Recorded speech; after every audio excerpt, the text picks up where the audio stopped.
नमस्कार दोस्तों, स्वागत है आपका मेरी चैनल लोकेंद्र जी की रेमेडी में। दोस्तों आशा करता हूँ आप सुखी, संपन्न और समृद्ध होंगे।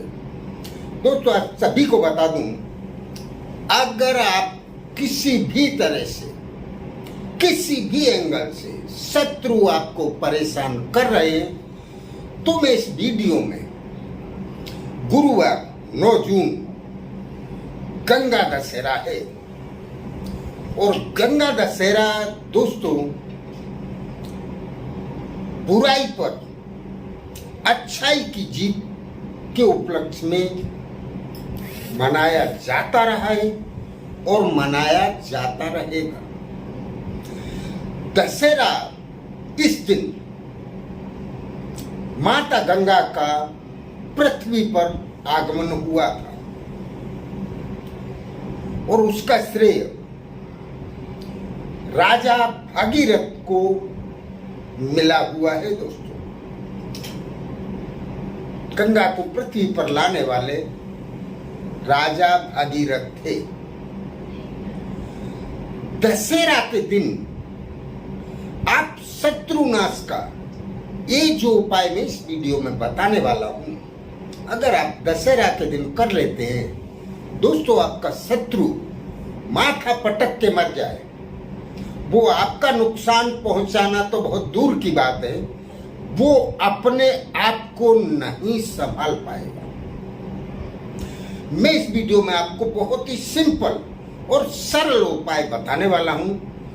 इससे पहले दोस्तों मेरा आपसे निवेदन है, अगर मेरी चैनल की मुलाकात आप पहली बार ले रहे हैं तो चैनल को सब्सक्राइब कर लें, बेल आइकन दबाएं और अगर वीडियो अच्छी लगती है तो लाइक और शेयर अवश्य करें।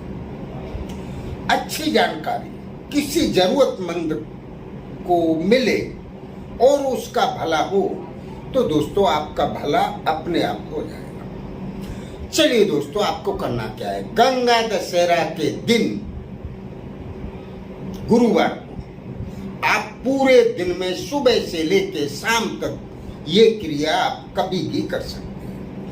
इस क्रिया को पुरुष भी कर सकते हैं और महिलाएं भी कर सकती हैं। शत्रु चाहे जितना भी पावरफुल क्यों ना हो, वो शत्रु अपना सब कुछ खो देगा। धन, संपत्ति, ऐश्वर्य, शक्ति सब कुछ उसकी नष्ट हो जाएगी। दोस्तों आपको सबसे पहले साफ सुथरा और रस से भरा हुआ एक नींबू ले लेना है बाजार से, और नींबू लाके आप उसको स्वच्छ पानी में धो के साफ कर लें। उस नींबू के ऊपर अगर आपका एक शत्रु है या 2 शत्रु हैं और आप शत्रु का नाम जानते हैं तो शत्रु का नाम लिखें। एक नाम नींबू के पेट पे लिखना है, एक नाम लिख दिया, दूसरा नाम उस पहला नाम लिखा है उसके अपोजिट साइड में, पीछे साइड में दूसरा नाम लिखिए। अगर आपका एक से ज्यादा शत्रु है तो फिर दोस्तों आप शत्रु लिख दें, नाम ना लिखें। ब्लैक कलर के मार्कर से या काला कलर ले लें, किसी से भी शत्रु का नाम लिख दें। शत्रु का नाम नहीं, ज्यादा शत्रु है या शत्रु का नाम पता नहीं है तो आप शत्रु लिख दें। और उस नाम लिखने के बाद आप ये भी ध्यान रहे कि शत्रु लिखा है तो कितने अक्षर है। शत्रु मतलब 2 अक्षर हुए,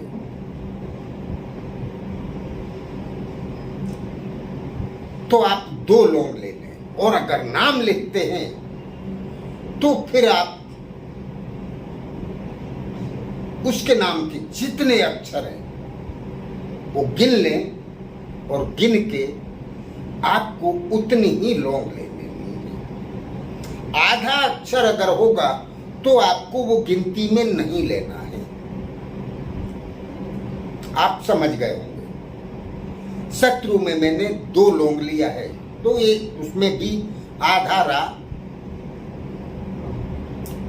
मिक्स होता है, पर आधे अक्षर को आप गिनती में ना लें, उतनी लौंग ले ले और जो नींबू पे नाम लिखा है उस नाम के बीचों बीच से नींबू को काट दें, आधे आधा नींबू कर दें 2 टुकड़े, और जो शत्रु या शत्रु का नाम लिखा है उसके भी 2 टुकड़े हो जाने चाहिए। जब 2 टुकड़े हो जाएं तो वो लौंग अगर आधी आधी हो जाती है तो दोनों नींबू के टुकड़ों में गाड़ दें। अगर 5 लौंग हैं तो एक में 2 गाड़ें और एक में 3 गाड़ें। इस तरह से जो भी हो, एक लौंग एक में ज्यादा गाड़ दें, बराबर हो जाए तो बराबर गाड़ दें। और आपको कहीं भी निर्जन स्थान पे जाना है या फिर आपको अपने घर की छत पे चले जाना है और दोनों नींबू के टुकड़े आपको अपने दोनों हाथ में इस तरह से ले लेने हैं और वो नींबू के टुकड़े आपको इस तरह से फेंकने हैं, लेफ्ट हैंड को राइट की तरफ और राइट हैंड को लेफ्ट की तरफ, बिल्कुल विपरीत दिशा में दोनों नींबू फेंक देने हैं। बस दोस्तों, आप इतना करें, ये शत्रु चाहे जितना भी पावरफुल होगा उसकी सोच बदल जाएगी, वो अपना अच्छा काम करने निकलेगा और वो स्वयं ही उसको गलत ढंग से करेगा और उसके लिए वो बहुत ही हानिकारक सिद्ध होगा। वो कुछ भी करेगा